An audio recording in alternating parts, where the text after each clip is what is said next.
అందరికీ నమస్కారం. ఓం నమో విశ్వకర్మ సమాజ వేదిక న్యూస్ ఛానల్ ఆధ్వర్యంలో ప్రేక్షకులందరికీ నమస్కారం. నమస్తే అందరికీ. ఆంధ్రప్రదేశ్ రాష్ట్ర స్వర్ణకార సంఘం తరఫున మే 19 తారీఖున బంద్ ప్రకటించారు. ఆ బంద్ ఎందుకోసం ప్రకటించారు ఆ విషయం పైన మనం మాట్లాడుకుందాం. లైవ్లో ఇంటర్వ్యూ కూడా ఉంది. అదేవిధంగా ఈ యొక్క ఆంధ్రప్రదేశ్ స్వర్ణకార సంఘం తరఫున స్వర్ణకార హక్కుల కోసం గలమెత్తుతూ మే 19న రాష్ట్ర వ్యాప్తంగా బంద్కు పిలుపునిస్తూ ఉద్యమానికి నాయకత్వం వహిస్తున్న గౌరవనీయులు కర్రి వేణుమాధవ్ గారు మనం మరికొద్దిసేపట్లో ఇంటర్వ్యూ తీసుకోబోతున్నాం. ఆయన గారు ప్రస్తుతం ఆంధ్రప్రదేశ్ స్వర్ణకార సంఘం అధ్యక్షులు, ఆంధ్రప్రదేశ్ బీసీ ఫైనాన్స్ కార్పొరేషన్ మాజీ డైరెక్టర్, అదేవిధంగా జాతీయ బీసీ సంక్షేమం అధికారిక ప్రతినిధి, ఢిల్లీ ఇన్ఛార్జ్గా ఆయన గారు బాధ్యతలు కొనసాగిస్తున్నారు. అంతకు ముందుగా మనం కొన్ని విషయాలు మనం మాట్లాడుకుందాం. బంగారం ధర పెరిగింది, కానీ స్వర్ణకారుల గౌరవం ఎందుకు పెరగలేదు? కార్పొరేట్ షోరూంలకు కేంద్ర రాష్ట్ర ప్రభుత్వాలు రెడ్ కార్పెట్ వేస్తున్నారు, కానీ కులవొత్తున్నటువంటి స్వర్ణకారులపైన ఎందుకు ఈ నిర్లక్ష్యం అన్నట్టు స్వర్ణకారులు అభిప్రాయం వ్యక్తం చేస్తున్నారు. సాంప్రదాయ స్వర్ణకారులు లక్షలాది కోట్లాది మంది దేశవ్యాప్తంగా కోట్లాది మంది ఉన్నారు. సో వారి కుటుంబాల గురించి ఎవరైనా ఆలోచించారా అని ఒక సందేహం వ్యక్తమవుతుంది. కర్రి వేణుమాధవ్ అన్నగారికి సమాజ వేదిక న్యూస్ ఛానల్ ఆధ్వర్యంలో స్వాగతం, సుస్వాగతం. ఇంత బిజీ షెడ్యూల్లో కూడా మీరు ఈ టైంలో మీరు కేటాయించి మాకు సమయం ఇచ్చినందుకు చాలా సంతోషం వ్యక్తం చేస్తున్నాము. అన్నగారు మీకు కొన్ని ప్రశ్నలు తీసేపే. అన్నగారు, ముందుగా ఈ యొక్క ధర్నా ఎందుకోసం చేస్తున్నారు అనే ఒక ఆందోళన అందరిలో ఉంది. సో ఈ ధర్నా చేయాల కారణం ఏంటి? బంగారం కొనవద్దు అన్నారు, బంగారం కొనడం కొన్ని రోజులు ఆపండి, కొంతమేరకు ఆపండి అని చెప్పడం జరిగింది. దేశ ఆర్థిక వ్యవస్థలకు విదేశీ ఆదాయం తెచ్చిపెట్టే స్వర్ణకారుల కళ అయితే దేశ జ్యువెలరీ రంగంలో వ్యవస్థకు ఆదాయం తెచ్చిపెట్టేది స్వర్ణకారుల కళ. అటువంటి కళ అయితే ఆ కళాకారులకి ఎందుకు రక్షణ లేదు? కార్పొరేట్ కంపెనీలు అనేక రకాలుగా అభివృద్ధి చెందుతున్నాయి. మన స్వర్ణకారుల సమస్యలు విన్నట్టు కానీ వారి యొక్క సమస్యలు పట్టించుకున్నట్టు కానీ కూడా లేదు. నోట్ల రద్దీ విషయంలో కూడా కావచ్చు, కరోనా విషయంలో కూడా కావచ్చు, మన వాళ్ళ అనేక రకాలుగా వారు విజ్ఞప్తి ప్రభుత్వానికి సహకరిస్తూ వస్తూనే ఉన్నారు. కానీ కులవృత్తి పరంగా అనేక రకాలుగా ఇబ్బంది పడుతూ స్వర్ణకారుల యొక్క బాధలు కనిపిస్తున్నాయి, కానీ అభివృద్ధి కనిపించడం లేదు.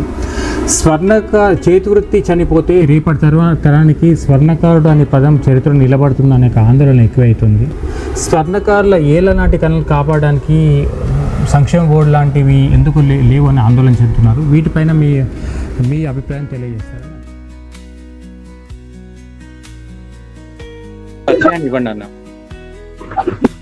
నమస్కారం. చూస్తున్న ప్రేక్షకులందరూ కూడా కర్రి వేణుమాధవ్, జాతీయ బీసీ సంక్షేమ సంఘం అధికార ప్రతినిధి, ఢిల్లీ వ్యవహారాల ఇన్ఛార్జ్, ఆంధ్రప్రదేశ్ స్వర్ణకార సంఘం అధ్యక్షుడిని, అలాగే ఆంధ్రప్రదేశ్ బీసీ ఫైనాన్స్ కార్పొరేషన్ మాజీ డైరెక్టర్ని కూడా. ఆంధ్రప్రదేశ్ స్వర్ణకారుల తరఫున ఈరోజు ఈ ఛానల్లో ఇంటర్వ్యూకి నాతో పాటు ఉన్న వాళ్ళందరూ కూడా నమస్కారం. ముందుగా ఈ యొక్క ధర్నా ఎందుకోసం చేస్తున్నారు అనే ఒక ఆందోళన అందరిలో ఉంది. సో ఈ ధర్నా చేయాల కారణం ఏంటి? బంగారం కొనవద్దు పరంగా అనేక రకాలుగా ఇబ్బంది పడుతూ స్వర్ణకారుల యొక్క బాధలు కనిపిస్తున్నాయి, కానీ అభివృద్ధి కనిపించడం లేదు. చేతివృత్తి చనిపోతే రేపటి తరానికి స్వర్ణకారుడు అనే పదం చరిత్ర నిలబడుతుంది అనే ఆందోళన ఎక్కువైతుంది. స్వర్ణకారుల ఏళ్ల నాటి కళలు కాపాడడానికి సంక్షేమ బోర్డు లాంటివి ఎందుకు లేవు అని ఆందోళన చెందుతున్నారు. వీటిపైన మీ అభిప్రాయం తెలియజేస్తారు. దేశంలో మన ప్రధానమంత్రి గారు మే 10వ తారీఖున సికింద్రాబాద్ నుంచి ప్రజలకి 1 సంవత్సరం పాటు బంగారం కొనవద్దు అని పిలుపునియడంతో బంగారం పని మీద ఆధారపడినటువంటి స్వర్ణకార కుటుంబాలు దేశంలో 40 లక్షలు అంటే 5 కోట్ల మంది ఆధారపడినటువంటి ఈ స్వర్ణ కుటుంబాల వాళ్ళకి భవిష్యత్తు అగమ్యగోచరంగా తయారైంది. అంటే ఒక ప్రధానమంత్రి స్వయంగా పిలుపునిస్తే ఆ ఎఫెక్ట్ ఎంత బాగా ఉంటుందనేది ఇప్పుడు మనం గత వారం రోజులుగా చూస్తా ఉన్నాం. ఈ ప్రకటన ఇచ్చే ముందు ప్రధానమంత్రి గారు దేశంలో ఉన్నటువంటి పరిస్థితులు తగ్గట్టుగా మాట్లాడి ఉండవచ్చు, కానీ ఈ వృత్తి మీద ఆధారపడి ఉన్నటువంటి స్వర్ణకార కుటుంబాలకి ఏదైనా భరోసా కల్పించో లేదా చైతన్యం కల్పించో చెప్పినట్లయితే బాగుండేది అనే ఉద్దేశం అయితే మా కార్మిక వర్గాల భవిష్యత్తు ఈ సంవత్సరం పాటుగా అనేక ఇబ్బందులకు గురవుతారు. సొంత ఇళ్ళు లేవు, అద్దె ఇళ్ళు, సొంత షాపులు లేవు, అద్దె షాపులు, కార్మిక వర్గాలుగా పనిచేస్తున్నాం. అసలుకే మాకు ఇప్పటికే 3 రకాలైనటువంటి కష్టాలు ఈ 10 ఏళ్లలో మేము అనుభవించాం. 1 నోట్ల రద్దు, 2 కార్పొరేట్ వ్యవస్థ వల్ల పెట్టుబడిదారు వ్యవస్థ పెరిగిపోయి మాకు అనేక రకాలుగా ఇబ్బందిగా ఉంది. అలాగే ఈ తర్వాత కరోనా విషయంలో అయితే మరిన్ని ప్రజలే ఇబ్బందులు పడుతున్నటువంటి పరిస్థితిలో బంగారం పని వారికి ఏ రకమైనటువంటి ఆసరా లేదు. అప్పుడు కూడా అనేక రకాలుగా ఇబ్బంది పడ్డాం. ఈ 3 సంక్షోభాలను కూడా మేము దాటుకొని వెళ్ళడంతో పాటుగా ఇప్పుడు రేటు ఉన్నటువంటి పరిస్థితుల్లో, అంటే కరోనా అప్పుడు ఒక 20% మంది జనాభా వేరే వృత్తుల్లోకి వెళ్ళిపోయారు. మరి అటువంటి సందర్భంలో ఇప్పుడు 65,000 రూపాయలు ఉండవలసిన 10 గ్రాముల బంగారం 1 సంవత్సరం కాలంలోనే 1,65,000 రూపాయలకి పెరిగిపోవడంతో బంగారం కొనే వాళ్ళ శాతం తగ్గింది. 100 గ్రాములు మరి కొనుక్కునే వాళ్ళు ఈ రోజున 30 గ్రాములు 40 గ్రాములు కొనుక్కొని పెళ్లిళ్ళు చేసుకోవాల్సిన పరిస్థితికి వచ్చింది. 80% మంది పనులు లేక కొట్టుల్లో రీల్స్ చూస్తూ ఖాళీగా కూర్చుంటా ఉన్నారు, ఫోన్లు చూస్తూ. ఇటువంటి పరిస్థితుల్లో మూలిగేనకమే తాటికాయ పడ్డట్టుగా ఈ పరిస్థితి స్వర్ణకారులకి ప్రధానమంత్రి గారు ఒక దెబ్బకి ఆ మాట అనగానే ఇబ్బంది పడ్డది. మాకు ప్రధాని నరేంద్ర మోడీ గారి మీద అచంచలమైనటువంటి నమ్మకం ఉంది, విశ్వాసం ఉంది. ఆయన మీద మరి మేము ఈ భారతదేశంలో ఏ రాష్ట్రం చేయనంత విధంగా ఆయన పెట్టిన స్కీమ్స్ ని ఉపయోగించుకున్నటువంటి ఏకైక రాష్ట్రం ఆంధ్రప్రదేశ్ రాష్ట్రమే.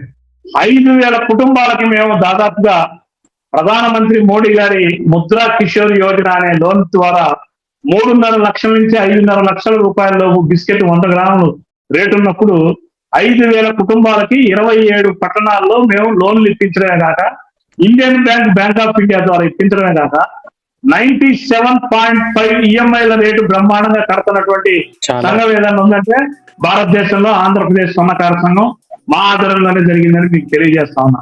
ఇటువంటి పరిస్థితుల్లో మరి మాకు వెల్ఫేర్ వచ్చేసరికి స్టేట్ గవర్నమెంట్, బంగారం కంట్రోల్ మొత్తం వచ్చేసరికి సెంట్రల్ గవర్నమెంట్.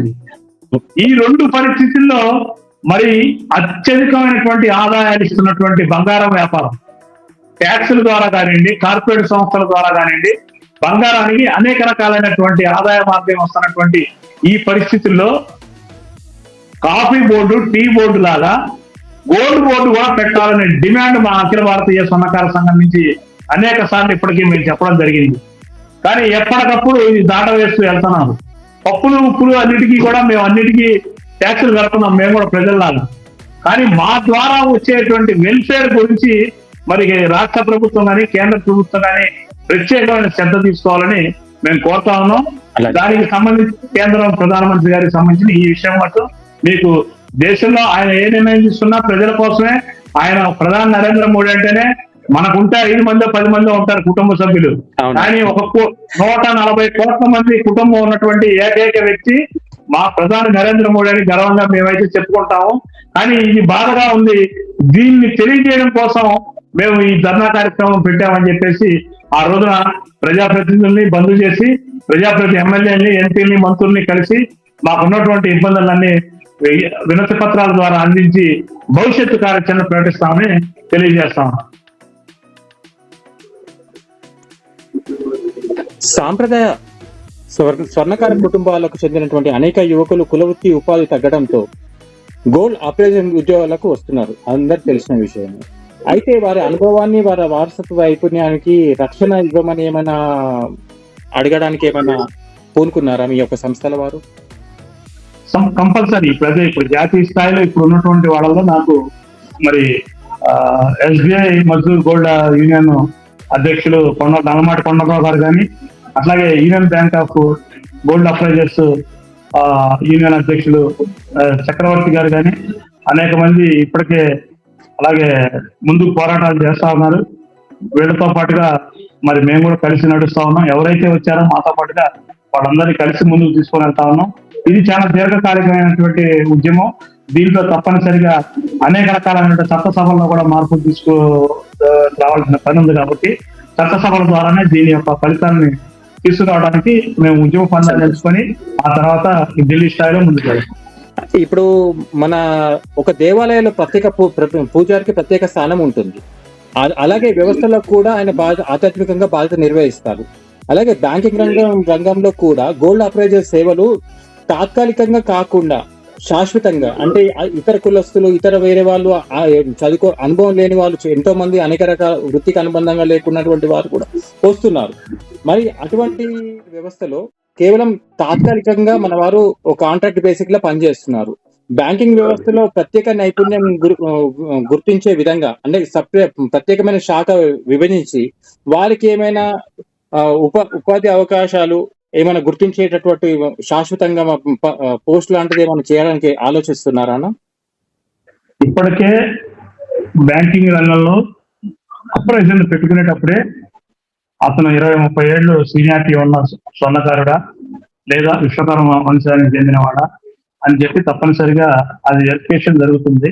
కానీ కొన్ని చోట్ల అయితే మాత్రం 7,000, 10,000 రూపాయలు సర్టిఫికెట్లతో ముందుకెళ్ళడానికి ప్రయత్నాలు అయితే జరుగుతున్నాయి. దీనికి అన్ని యూనియన్లు, బ్యాంకర్స్, అప్రైజర్స్ యూనియన్ వాళ్ళు చాలా కట్టుదిట్టమైనటువంటి జాగ్రత్తలు తీసుకుంటున్నారు. వాళ్ళతో పాటుగా రాష్ట్ర స్వర్ణకార సంఘం కూడా వాళ్ళకి సపోర్ట్ గా ముందుకు వెళ్తుందని మీకు తెలియజేస్తాం. అలాగే మీరు ముఖ్యంగా బ్యాంకింగ్ రంగానికి వాటికి సలహాలు సూచనలు ఇచ్చే విధంగా బ్యాంకింగ్ సంబంధించినటువంటి అంశంలో మీరు సలహాలు కానీ విజ్ఞప్తులు కానీ ఏం చెప్పాలనుకుంటున్నారు అన్నారు క్లుప్తంగా? నేనైతే కొన్ని రకాలైనటువంటి భారతదేశ ఆర్థిక మాజీ సలహాదారుడు మరి నాగార్జున శ్రీనివాసరావు గారి ద్వారా అనేక రకాలైనటువంటి కార్యక్రమాలని ముందడుగు వేయడంలో వారి సూచనలు, సలహాలు తీసుకుంటున్నాను. సో పోలీస్ అక్రమ రికవరీ ఆ విషయంలో మీ దగ్గర మీ రాష్ట్రంలో, అంటే ఆంధ్రప్రదేశ్ రాష్ట్రంలో పరిస్థితులు ఎలా ఉన్నాయి అన్నారు? ఇప్పటికైతే కనుక లోకేష్ గారు కొంత మాకు సపోర్ట్ గా ఉన్నారు. ఫేక్ రికవరీలు అవి వస్తే కంపల్సరీ ఆయన దగ్గరికి వెళ్తే న్యాయం జరుగుతూ ఉంది. ప్రతి మంత్రి లోకేష్ గారితో పాటుగా స్థానికంగా ఉన్నటువంటి ఎమ్మెల్యేలు, మంత్రులు, ఎంపీలకు కూడా కొంత స్పష్టమైనటువంటి ఆదేశాలు ఇవ్వడం జరిగింది. అయితే మా డిమాండ్ ఏంటంటే ఇవాళ సీసీ కెమెరాలు ఇవ్వని నడుస్తాం. అవును, ఎక్కడ ఎంత పోయింది, అవును, వాళ్ళు కేసు ఎంత కట్టారు, ఎన్ని నెలలు అయింది, ఇవన్నీ ఆన్లైన్ చేసి ఎక్కడికక్కడ ముందుకెళ్లాలా. ఆ ముందుకెళ్ళడంతో పాటుగా అది ఆన్లైన్ కూడా ఓపెన్ డిబేట్ గా ఉంచితే ఎక్కడ అక్రమ రికవరీలు జరగవనే మా ఉద్దేశం. దానికి కొన్ని సూచనలు చేయడానికి మేము సిద్ధంగా ఉన్నాం. రాష్ట్ర ప్రభుత్వం మరి హోంమంత్రి శ్రీమతి పొంగల్పూడి అనిత గారిని మరి ఆమెను కూడా సహాయం అడిగాం మొన్న ఈ మధ్య. మరి లెటర్ కూడా ఇవ్వడం జరిగింది. దాని ద్వారా ముందుకెళ్తాం. ఎందుకంటే మనకి 272 జీవో పేరు మనకుంటే 412 అని అక్కడ ఉంది. అవును సార్, ఇండియా మొత్తం. అవును, ఎందుకంటే జీవో నెంబర్లు తేడా తప్పితే ఎక్కడైతే ఐపీసీ కోడిపోయి భారత్ ఎలా వచ్చిందో ఆ రకమైనటువంటి మార్పులు ఉన్నాయి కనుక ఇప్పుడు బిఎస్ లో 370 సంథింగ్ చేంజ్ ఉంది. సో అదే మీరు ఎప్పటి నుంచో తెలంగాణలో కావచ్చు, ఆంధ్రప్రదేశ్ లో కావచ్చు, అందరు మిమ్మల్ని అభిమానిస్తారు. మేమైతే చాలా అభిమానిస్తాము. సో అదే విధంగా మీ మాటలుగా మీ యొక్క ప్రస్థానం కూడా మహానాడులో, తెలంగాణ ఆంధ్రప్రదేశ్ మహానాడు అప్పుడు సమైక్యంగా ఉన్నప్పటి నుంచి ఇప్పటి వరకు కూడా ముఖ్యమంత్రి సమక్షంలో స్టేజ్ పైన మాట్లాడిన సందర్భాలు, సన్నిహితంగా ఉన్నటువంటి సందర్భాలు, సమస్యలు ఏమున్నా ముందుకు వచ్చి చెప్పినటువంటి సందర్భాలు నేను విన్నాను. కాబట్టి మీకు నేను అభిమానిగా నేను ఒకప్పుడు ఉన్నాను, ఇప్పుడు కూడా అలాగే ఉన్నాను. సో మీ స్పందించే విధానం అట్లా ఉంటుంది. మరి అదే విధంగా చూస్తే గతంలో మీరు 3,000 నుండి 5,000 మంది వరకు బంగారం బిస్కెట్లు ఇచ్చినట్టుగా తెలిసింది. అప్పుడు బంగారం ఇచ్చినట్టుగా అది ఏ విధంగా ఇచ్చారు, అప్పుడు బంగారం తీసుకున్నప్పుడు ధర ఎంత ఉండే, ఇప్పుడు ధర ఎంత ఉంది, దాని గురించి కొన్ని విషయాలు చెప్పండి అన్నగారు. 3 లక్షల నుంచి 5.5 లక్షల లోపు దాదాపు 27 పట్టణాల్లో 5,000 కుటుంబాలకి ప్రధానమంత్రి శ్రీ నరేంద్ర మోడీ గారి ముద్రా కిషోర్ యోజన అని చెప్పి 4 లక్షలు, 5 లక్షలు లోన్లు ఇప్పించాము. అప్పుడు 3 లక్షలు, అప్పుడు 3 లక్షలే, 3 లక్షల నుంచి 5.5 లక్షలే. అంటే ఇప్పుడు 15 అప్పుడు అంటే 15 అంటే ఒక బంగారం బిస్కెట్ కొనుక్కున్న వాళ్ళు ఆ రోజు లోన్ తీసుకొని నెలకు 10,000 కట్టేవాళ్ళు. ఆస్తి ఈ రోజున 16 లక్షలు. ఓకే, అంటే 80% మంది దగ్గర బంగారం ఉంది. చాలా రొటేషన్ చేస్తున్నారు. ఒక 10% రొటేషన్ ఉన్న వాళ్ళు, 10% అప్పులు ఉన్న వాళ్ళు తీసుకున్నారు. కానీ కరోనా అప్పుడు ఒక 3%, 4% ఇబ్బంది జరిగింది. చనిపోయి కొంతమంది పట్లేక కొద్దిగా 3% మాత్రం ఇబ్బంది జరిగింది. ఉన్న వాళ్ళతో అయితే మాత్రం ఎటువంటి పరిస్థితుల్లో తప్పనిసరిగా రికవరీ కట్టించే బాధ్యతలు కూడా మా స్థానిక సంఘాలు చూసుకుంటాయి. మేమన్నా అక్షయ పాత్ర ఇది కర్రి వేణుమాధవ్ ఆంధ్రప్రదేశ్ స్వర్ణకార సంఘం అధ్యక్షులు పెట్టింది కాదు, ప్రధాని నరేంద్ర మోడీ గారు పెట్టినటువంటి స్వర్ణకారులకు అక్షయ పాత్ర. దీని ద్వారా నేను ఇప్పించగలిగాను. ఇది భారతదేశం మొత్తం వ్యాప్తి చెందాలని చెప్పి నేను అనుకుంటా ఉన్నాను. మీరు చెప్పారు సీఎం గారి దగ్గర మీటింగ్లు మాట్లాడారు, మహానాడులో వాటిలో వీటిలో పెద్ద వ్యక్తగా మీకు పేరుంది, తెలంగాణలో కూడా అభిమానిస్తారంటే నేను తెలంగాణలోనే ఎక్కువ నేర్చుకున్నాను. మరి తెలంగాణ జయశంకర్ సార్ దగ్గర నుంచి, మరి గద్దర్ గారి దగ్గర నుంచి, మరి ఆర్ కృష్ణయ్య గారు అంటే ఆర్ కృష్ణ గారు చూసిన, మరి మందకృష్ణ గారి నుంచి, విమలక్క దగ్గర నుంచి, మొత్తం మన ధనువంజన దగ్గర నుంచి, మొత్తం అందరూ ఉద్యమ నాయకులు రామలింగం గారి దగ్గర నుంచి, కళామండలి మొత్తం అందరూ వాళ్ళతోనే నా సహచర్యం మొత్తం కూడా దాదాపు 8 సంవత్సరాలు ప్రతిరోజు ఉద్యమ పందాన్ని వాళ్ళతో తిరిగి అనేక రకాలైనటువంటి నేను ఒకటే మాట చెప్తాను, ఎవరైనా ఎప్పటికైనా చనిపోవాల్సిందే. కానీ చనిపోయిన తర్వాత బతికుండాలంటే మన సమాజానికి కానీ, మన ఓబీసీ సమాజానికి కానీ అన్నిటికీ ఏదైనా మనం పని చేసి మాత్రమే దాన్ని తెచ్చుకోవాలని కోరుకుంటూ, నా పని విధానం అంతే ఉంటది, నా స్నేహం కూడా అంతే ఉంటది. నన్ను వ్యతిరేకించే వాళ్ళ గురించి కూడా నేను ఒక్క నిమిషం కూడా ఆలోచించను. ఎందుకంటే దానివల్ల మంచి చేసే వాళ్ళకి సమయం కోల్పోతాం. నాకు కావాల్సింది జీవితాశయం ఏంటి? నాకు ఒక పంచాయతీ నెంబర్ దగ్గర నుంచి పంచాయతీలో రిజర్వేషన్లు ఉన్నాయి, ఎంపీటీసీలో రిజర్వేషన్లు ఉన్నాయి, జెడ్పీటీసీలో రిజర్వేషన్లు ఉన్నాయి, మున్సిపాలిటీలో రిజర్వేషన్లు ఉన్నాయి. కానీ చట్టసభల్లో బీసీలకి రిజర్వేషన్ లేకపోవడమే మరి నా గురువు ఆర్ కృష్ణయ్య గారితో పాటు నేను నా జీవితాన్ని త్యాగం చేసినా సరే చట్టసభల్లో బీసీలకు రిజర్వేషన్ కల్పించి మాకు జరిగిన అన్యాయం, మాబోటి ఉద్యమకారులకు జరిగిన అన్యాయం భవిష్యత్తు తరాలకు జరగకూడదని ఆర్టికల్ 340ని మార్పించల్లా సరే మరి మేము చట్టసభల్లో రాజ్యసభలో కానీ మరి ఎంపీ ఎమ్మెల్యేలకి కూడా మేము బీసీలకి రిజర్వేషన్ తీసుకురావడానికి కొట్లాడడానికే నా జీవితం అంకితం చేస్తాను. అలాగే నేను పుట్టింది నా విశ్వబ్రాహ్మణ కులంలో, నా కులం మీద అమితమైనటువంటి ప్రేమ ఉంది. అందుకని ఈ కులంలో ఉన్నటువంటి వాళ్ళందరినీ చైతన్యం మాత్రమే చేస్తాను. ఎవరి వెళ్తే దమ్ము వాళ్ళకు ఉంటుంది, వాళ్ళు ఇంకా నాకంటే పెద్ద లీడర్లు అవ్వచ్చు. ఇప్పటికి దాదాపు 1250 మందికి పైగా నా చేతితో బీసీ సంఘాలు అయితే కానివ్వండి, స్వర్ణకార సంఘాలు అయితే పదవులు రాసి సంతకం పెట్టించారు. వాళ్ళలో అనేక మంది జెడ్పీటీసీ, మున్సిపల్ చైర్మన్లు, జెడ్పీ వైస్ చైర్మన్లు, రాష్ట్ర చైర్మన్లు అందరూ అయ్యారు. నేను అంతే కోరుకుంటాను దేవుడు ఆరోగ్యం మంచిగా అయ్యి ఈ ప్రజలకి సేవ చేయడానికి మరి మీతో పాటు మీ యూట్యూబ్ ఛానల్లో ఉన్నటువంటి అందరికి కూడా స్టాఫ్ అందరికీ హృదయపూర్వక నమస్కారాలు. మా 19వ తారీఖు జరిగేటువంటి ఈ బంద్ కార్యక్రమాన్ని విజయవంతం చేయడానికి ఈ బంద్ వల్ల ఈ ముఖ్యంగా డిమాండ్ చెప్తున్నారు స్పష్టంగా. ఆ యొక్క డిమాండ్లు ఏ డిమాండ్ చెప్తున్నారు, దానివల్ల ఆ బంద్లో ప్రకటించాలనే యువతకు ఏ విధంగా చెప్తున్నారు, సంఘ నాయకులకు ఏ విధంగా చెప్తున్నారు? చివరిగా మీ సందేశం ఇవ్వండి అన్నగారు. ఈ బంద్ ఎందుకు చేయాలి, చేయడం వల్ల ఉపయోగం ఏంటి, చేయకపోతే కలిగే నష్టం ఏంటి చెప్పండి. నేను చెప్పాను కదా, పవరం కదా ఇందాక, మనకి సంవత్సరం పాటు పని లేకుండా పోతుంది అంటే మన కుటుంబాలు ఎలా బతకాలి, దానికి ప్రభుత్వాలు ఇచ్చేటువంటి భరోసా ఏంటి, ప్రభుత్వాల బాధ్యత అది. వాళ్ళు తప్పించుకోవడానికి లేదు, అందుకని మనం బంద్ చేయాలి. అలాగే మనకు కావాల్సినటువంటి 272 జీవో మార్పుల వల్ల ఆత్మహత్యలు పాలవుతున్నారు దొంగ పేకరికల వల్ల. మారిన టెక్నాలజీ ప్రకారం దాన్ని కంపల్సరీ మార్చాలంటే బంద్ చేయాలి. తెలియాలి, ముందు మన విషయం తెలియాలి కదా. అలాగే స్వర్ణకారులు జనాల్లో కాంప్లెక్స్ మొదలు పెట్టారు, 10 సంవత్సరాలు అయింది, ఇప్పటికీ స్వర్ణకారుల కాంప్లెక్స్ పూర్తి కాలేదు, అందుకని బంద్ చేయాలి. రాష్ట్రంలో మున్సిపాలిటీల్లో స్థలాలు తీసుకొని దాన్ని ఆదాయంగా మార్చి స్వర్ణకారులు షాపులు కట్టించుకోవడానికి ఒకే చోట పని చేసుకుంటారు కాబట్టి దాని ద్వారా ఆదాయం మున్సిపాలిటీకి కూడా వస్తుంది. కాబట్టి వీళ్ళు ఈ రకంగా మారి ప్రభుత్వం మన వైపు చూడాలి, అందుకోసం బంద్ చేయాలి. అందుకని ఇటువంటి మొత్తం కూడా ఈ బంద్ చేయడం కోసమే మరి తప్పనిసరిగా ఈ డిమాండ్ అన్ని ముందు పెడతా ఉన్నాం. మా బ్యాంక్ అప్రైజర్లకి మరి ఉద్యోగ భద్రత కావాలి, ఆరోగ్య భద్రత కావాలి, అందుకోసమని బంద్ చేయాలి. అందుకని దయచేసి ఈ చనిపోయిన మొత్తాన్ని కూడా ముందుకు వెళ్లే విధంగా మేము అందరం ముందుకెళ్తాం. దయచేసి మీరు కూడా అందరూ సహకరించండి. బంద్లో పాల్గొనే వాళ్ళు ప్రభుత్వానికి సూచనలు ఇచ్చారా, మీరు ప్రభుత్వానికి తెలియజేశారా? ప్రభుత్వానికి రేపు మొత్తం 19వ తారీఖు చేయవలసినటువంటి రూట్ మ్యాప్ మొత్తం మా గౌరవ స్థానిక అధ్యక్షులు, జిల్లా అధ్యక్షులు, మా అధికార ప్రతినిధులు, పిఆర్ఓలు, రాష్ట్ర సంఘం మొత్తం కూడా బాగా ముందుకు వెళ్తా ఉంది. దానికి తగ్గట్టుగానే బంద్ని విజయవంతం చేస్తాం. మా సమస్యను ప్రభుత్వం దృష్టికి తీసుకెళ్తా ఉన్నాం.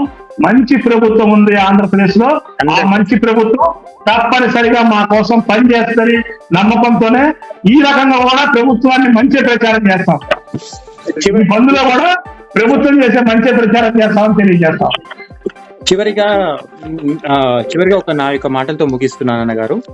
ఈ యొక్క ఆంధ్రప్రదేశ్ రాష్ట్రంలో ప్రజల సమస్యలు వినే ప్రభుత్వం ఉంది. ఆ ప్రభుత్వానికి డబుల్ ఇంజన్ లాంటి సర్కార్ బీజేపీ ఉంది. నేనైతే నరేంద్ర మోడీ అభిమానిని, అలాగే చంద్రబాబు నాయుడు గారి కూడా తెలుగుదేశం అభిమానిని కూడా. సో అక్షరాల మీరు చేస్తున్నటువంటి డిమాండ్లు తీరుతాయని నేను అనుకుంటున్నాను. అదేవిధంగా ఆంధ్రప్రదేశ్లో ఉన్న ప్రతి యువత, వృత్తికి అనుబంధంగా ఉన్నటువంటి ప్రతి ఒక్కరూ మీ పిలుపును అందుకొని ఈ బంద్ను కూడా విజయవంతం చేసి లా అండ్ ఆర్డర్ కు లోబడి ప్రజా క్షేత్రంలో ప్రజల కోసం, స్వర్ణకారుల కోసం ఈ యొక్క మీరు చేస్తున్నటువంటి యజ్ఞంలో సమిధులుగా ఉంటారని నేను అనుకుంటున్నాను అన్నగారు. ఈ సమస్యలపై మీ అభిప్రాయాలు స్పష్టంగా తెలియజేసినందుకు హృదయపూర్వక ధన్యవాదాలు అన్నగారు. అదేవిధంగా సాంప్రదాయ స్వర్ణకార హక్కులు, గౌరవం కోసం, ఉపాధి కోసం జరుగుతున్నటువంటి ఈ యొక్క పోరాటంలో నిలిచే ప్రతి ఒక్కరూ భవిష్యత్తులో వారు కూడా ఒక మహానాయకులుగా పాత్ర పోషించిన వారికి మిగిలిపోతారని కూడా నేను కూడా ఆశిస్తూ సెలవు తీసుకుంటానన్న. ఓం నమో విశ్వకర్మ, జై విశ్వకర్మ అన్నగా. ఉంటానా? Thank you. కార్యక్రమం విజయవంతం కావాలని సమాజ వేదిక ఛానల్ ఆధ్వర్యంలో కులవృత్తి పరంగా ఉన్నటువంటి ఒక సాటి విశ్వకర్మగా నేను ఈ యొక్క కార్యక్రమానికి పూర్తి స్థాయిలో మీ ఉద్యమానికి నేను కూడా హర్షం వ్యక్తం చేస్తున్నాము. అలాగే ఇటువంటి కార్యక్రమాలతో మళ్ళీ కలుసుకుందాం. ప్రస్తుతానికి అన్నగారికి ఇటువంటి విలువైన సలహాలు, అభిప్రాయాలు తెలియజేసినందుకు ప్రత్యేకంగా ధన్యవాదాలు తెలియజేస్తూ మరి ఒక కార్యక్రమంలో మళ్ళీ ఒకరు కలుసుకుందాం. మీ అభిప్రాయాలు ఏవైనా కావచ్చు, అది స్పష్టంగా మీ యొక్క అభిప్రాయాలు ఏదైనా కావచ్చు. సంఘంలో ఉన్నటువంటి, సమాజంలో ఉన్నటువంటి అభివృద్ధి కోసం అయితే తప్పకుండా ఈ యొక్క ఛానల్ వారికి అందుబాటులో ఉంటుంది. వారి యొక్క అభిప్రాయాలు, సలహాలు, సూచనలు కూడా మాకు అవసరం. అలాగే మేము కూడా ఈ యొక్క సమాజ వేదిక యాజమాన్యం కూడా వారి యొక్క కార్యక్రమాలు, వారి యొక్క సలహా సూచనల మేరకు మరింత స్థాయిలో విస్తృతంగా మరి ఇటువంటి అభివృద్ధికరమైనటువంటి అంశాలు ముందుకు తీసుకొచ్చే కార్యక్రమాలు చేపడతాం. ఇప్పటికీ శుభాకాంక్షలు తెలియజేసినటువంటి నాయకులకు, సంఘ నాయకులకు, మిత్రులకి అందరికీ మరొకసారి హృదయపూర్వక అభినందనలు తెలియజేస్తూ సెలవు తీసుకుంటున్నాను. ఓం నమో విశ్వకర్మనే, ఓం జై విశ్వకర్మ.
విశ్వబ్రాహ్మణ విశ్వకర్మ సోదర సోదరీమణులకు ఒక మంచి అవకాశం.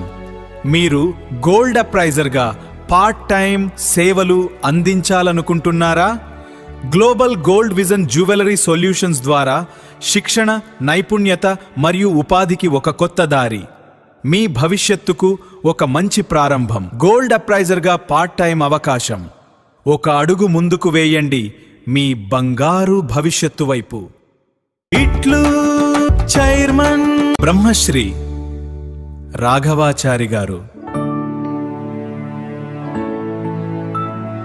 పసునూరి శ్రీకాంతచారి. వివరాలకు సంప్రదించండి.